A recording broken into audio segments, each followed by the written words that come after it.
Hello, good morning. This is my 26th November's lecture, and today we shall discuss about the self-induction. Self-induction क्या होता है?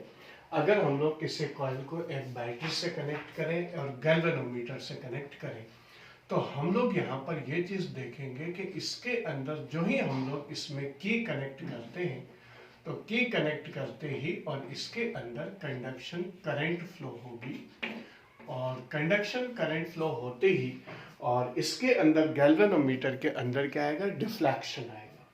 लेकिन तुरंत बाद ही क्या होगा कि इसके अंदर डिफ्लेक्शन में थोड़ी सी क्या आएगी? कमी आएगी, और वो कमी की वजह से कमी का रीजन होगा इंडक्शन करंट की वैल्यू। इंडक्शन करंट क्यों प्रोड्यूस होगा? क्योंकि जो ही इस कॉइल के अंदर कंडक्शन करंट फ्लो होना शुरू होगी, तो वो कंडक्शन करंट जीरो से लेकर के और आईसी तक बढ़ेगी। जब ये बढ़ेगी तो इससे लिंक्ड मैग्नेटिक फील्ड की वैल्यू बढ़ेगी। मैग्नेटिक फील्ड बढ़ेगा तो मैग्नेटिक फ्लक्स बढ़ेगा। मैग्नेटिक फ्लक्स बढ़ेगा तो इंड्यूस्ड ईएमएफ प्रोड्यूस होगा, जो उस कॉज को अपोज करेगा जिसकी वजह से प्रोड्यूस हो रही। और कॉज क्या है? कंडक्शन करंट का बढ़ना। तो इसके जस्ट अपोजिट डायरेक्शन के अंदर क्या होगी? इंड्यूस करंट प्रोड्यूस होगी, जिसकी वजह से गैल्वेनोमीटर के अंदर पहले एकदम से डिफ्लेक्शन आएगा, फिर हल्का सा कम होगा, फिर वापस स्टेबल हो जाएगा। स्टेबल क्यों होगा? क्योंकि इसके अंदर जब करंट जीरो से आईसी तक बढ़ेगी तब फ्लक्स बढ़ेगा, इंड्यूस ईएमएफ प्रोड्यूस होगा, इंड्यूस करंट फ्लो होगी, तो उसकी वजह से डिफ्लेक्शन कम होगा।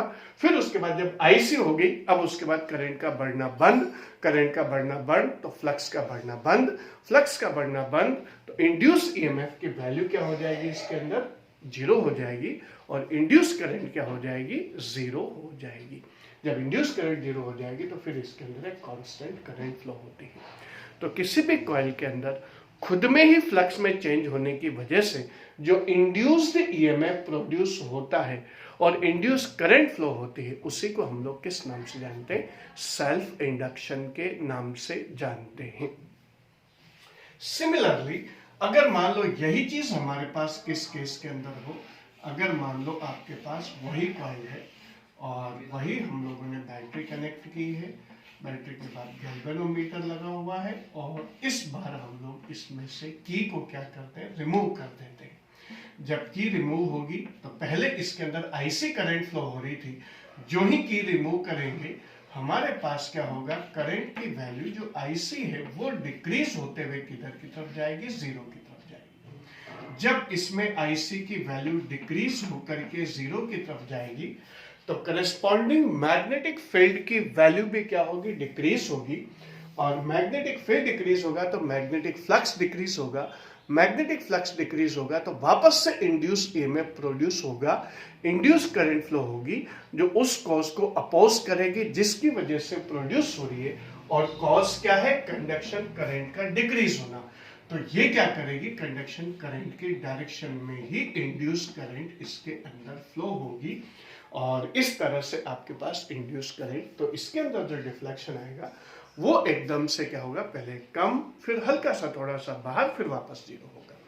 तो यहाँ पर रीजन वो ये कि अगर मान लो आपके पास जैसे ही कंडक्शन करंट आईसी से डिक्रीज होकर के जीरो की तरफ जाएगी, इंड्यूस ईएमएफ, इसके अंदर मैग्नेटिक फील्ड और फ्लक्स डिक्रीज होंगे, इंड्यूस ईएमएफ प्रोड्यूस होगा, इंड्यूस करंट फ्लो होगी, लेंज लॉ के अकॉर्डिंग वो उस कॉज को अपोज करेगी जिसकी वजह से प्रोड्यूस हो रहा है। और कॉज क्या है? इंड्यूस कंडक्शन करंट का डिक्रीज होना। तो ये कंडक्शन करंट की डायरेक्शन में ही क्या होती? फ्लो होती है। तो जब हम लोग की लगाएंगे, कंडक्शन करंट बढ़ेगी, तो इंडक्शन करंट जो है वो अपोजिट डायरेक्शन में फ्लो होगी, और इसके अंदर डिफ्लेक्शन पहले आएगा, फिर कम होगा, फिर स्टेबल होगा। इसके अंदर जब की निकालेंगे तो कंडक्शन करंट इसके अंदर क्या होगी? फ्लो होगी। कंडक्शन करंट फ्लो होगी तो इंड्यूस करंट की वैल्यू इसके अंदर प्रोड्यूस होगी डिक्रीज होने की वजह से, और इंड्यूस करंट प्रोड्यूस होगी, तो उसी को हम लोग वो उसका जो according to Lenz law it flows in the direction of conduction current. ये कंडक्शन करंट की डायरेक्शन में ही फ्लो होती है। तो इसके अंदर हमारे पास कोई एक्सटर्नल सोर्स नहीं है, कॉइल के अंदर खुद के अंदर ही फ्लक्स में चेंजेस की वजह से इसमें इंड्यूस्ड ईएमएफ प्रोड्यूस हो रहा है, इस वजह से इसे हम लोग किस नाम से जानते हैं? सेल्फ इंडक्शन के नाम से जानते हैं। यही चीज क्या कहलाती है? सेल्फ इंडक्शन कहलाता है। तो what is self induction? The phenomenon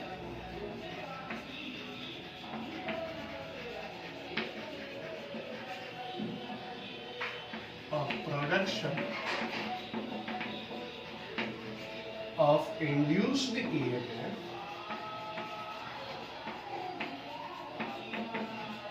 due to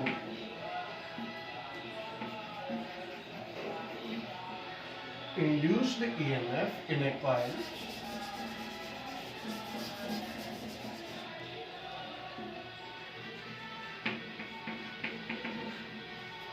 induced EMF in a coil due to change in magnetic flux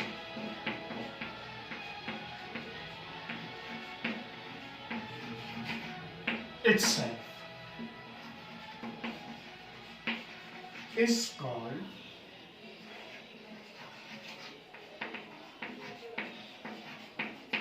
self induction. यही चीज क्या कहलाती है? सेल्फ इंडक्शन कहलाता है।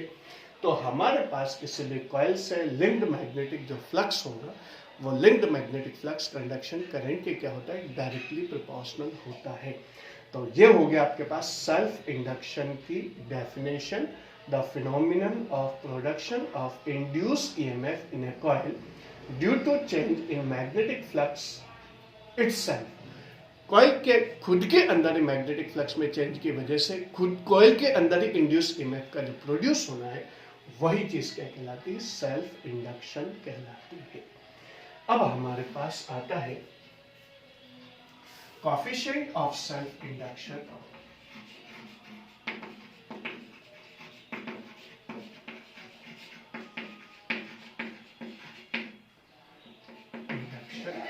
और self inductance.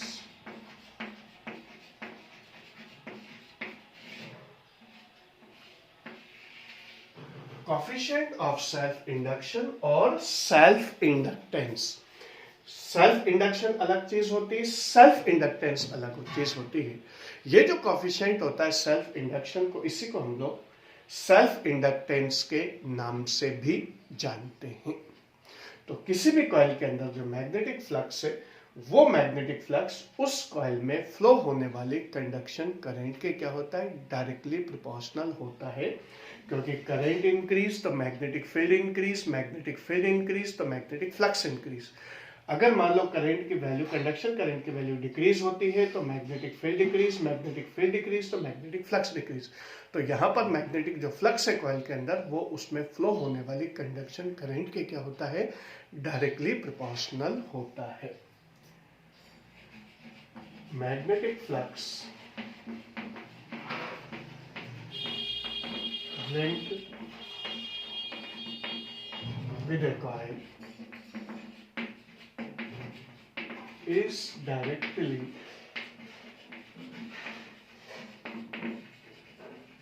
proportional to magnetic flux linked with a coil is directly proportional to the conduction current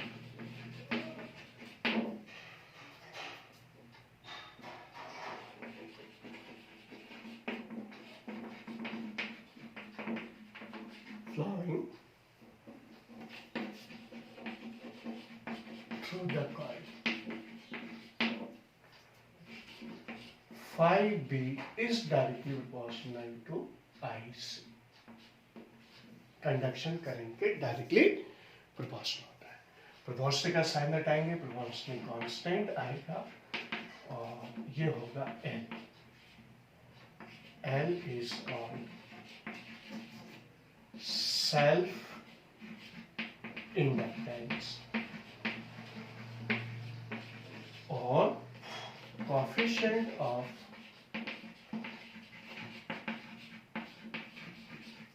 self inductance. इसी को हम लोग सेल्फ इंडक्टेंस और कोफिशिएंट ऑफ सेल्फ इंडक्टेंस के नाम से जानते हैं। तो यहाँ पर हमारे पास ये कोफिशिएंट ऑफ सेल्फ इंडक्टेंस होगा और L इज इक्वल टू आपके पास आ जाएगा 5/IC, coefficient of self inductance is defined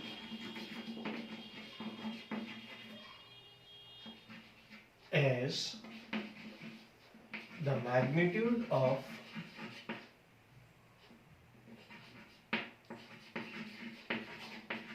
magnetic flux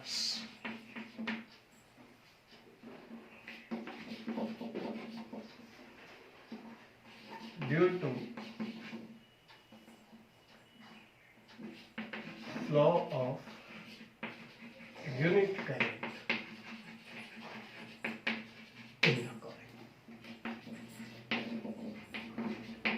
ये हमारे पास क्या हो गया, कोफिशिएंट ऑफ सेल्फ इंडक्शन की डेफिनेशन आ गई।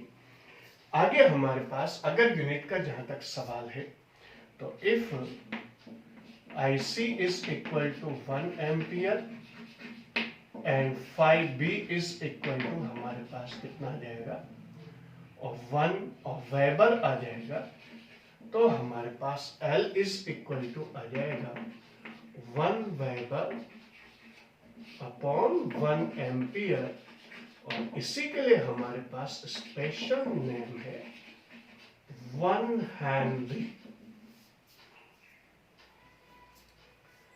तो 1 हेनरी की डेफिनेशन हम लोग इसके अंदर लिखेंगे। फ्यू सेकंड्स में आप लोगों को दे देता हूं, आप पॉज करके इसे नोट कर सकते हैं।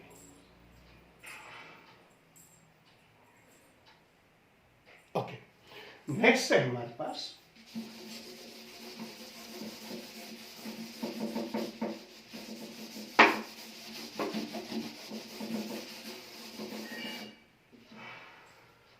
वन हेनरी की डेफिनेशन हम लोग इसके अंदर लिखेंगे।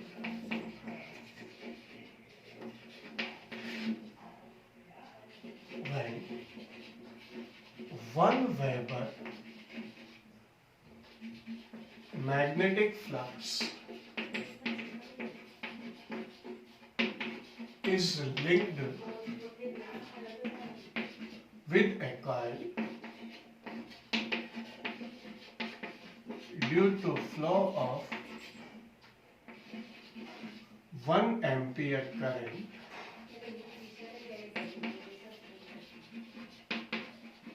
in it,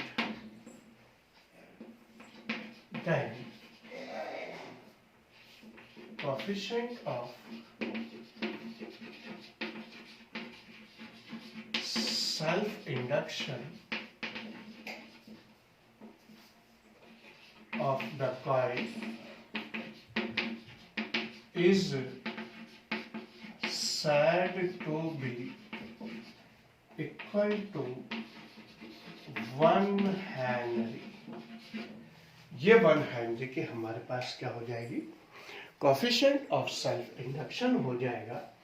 और जहां तक हमारे पास इसकी डायमेंशनल इक्वेशन है 5B/IC हमारे पास इसके अंदर आएगी।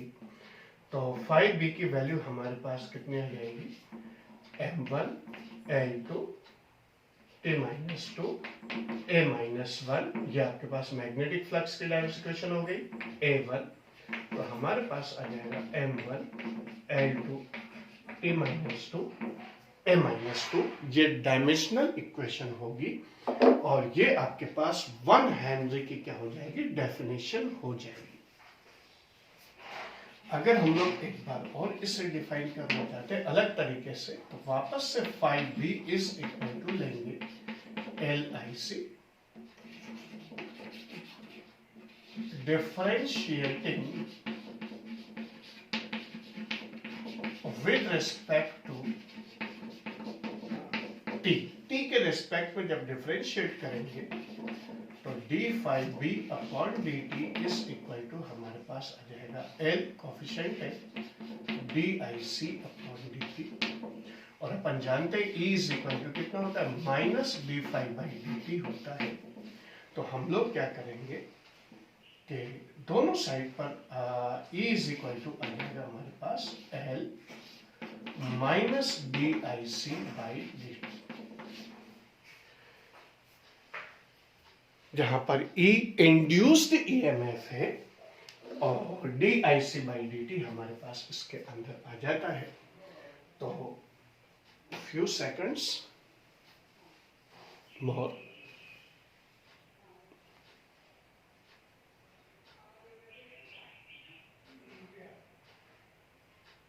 Okay.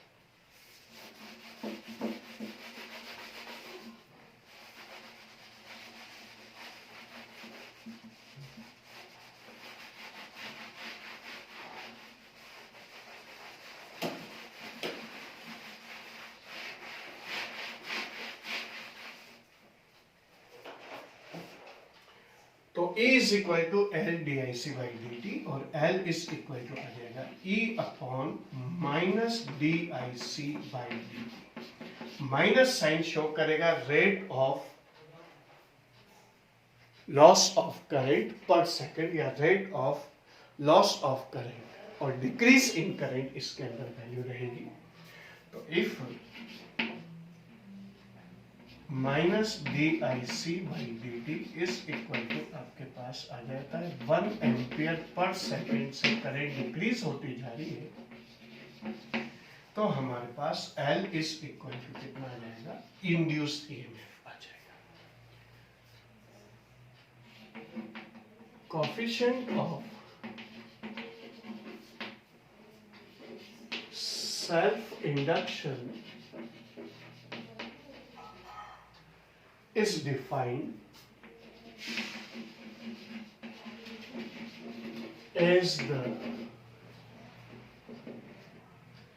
defined as the magnitude of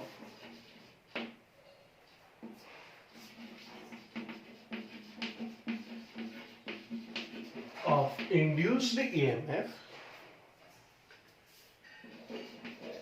due to unit rate of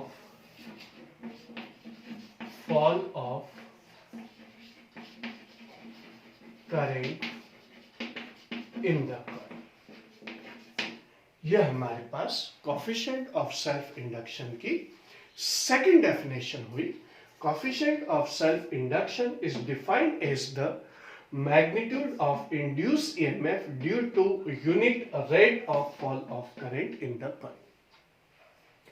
अगर हम लोग इसको एक और बार इसको डिफाइन करते हैं उस 1 हेनरी के बेसिस पर, तो L इज इक्वल टू आपके पास E/dIC/dt फॉर्मूले से आएगा।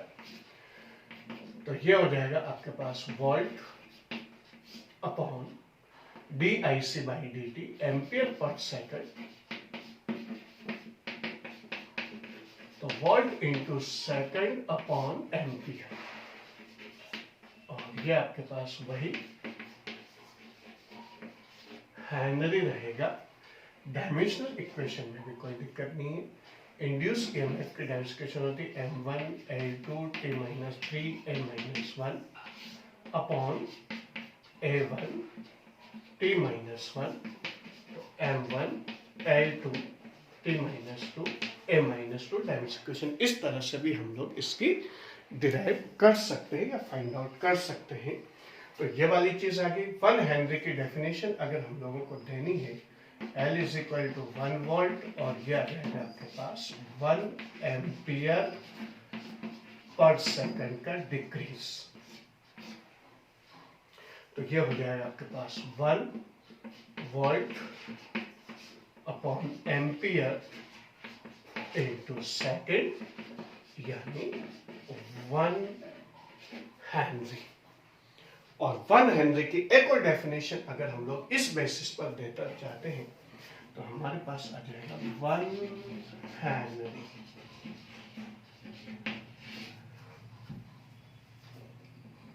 when 1 volt induced EMF is produced in a coil due to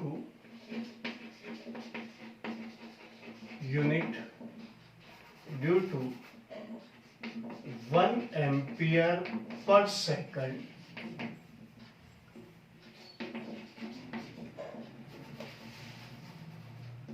rate of fall of current in the coil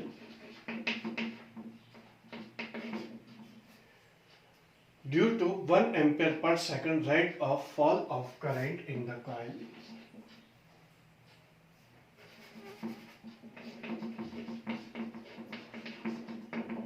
Then self-inductance of the coil is said to be equal to 1 Henry. तो यही चीज क्या कहलाएगी? 1 Henry कहलाती है। इस तरह से हम लोग self induction, coefficient of self induction और सेल्फ इंडक्टेंस, ये दोनों चीजें क्या होगी? सेम रहेगी। फ्यू सेकंड्स दे देता हूँ मैं आप लोगों को ताकि आप लोग पॉज करके नोट कर सकें।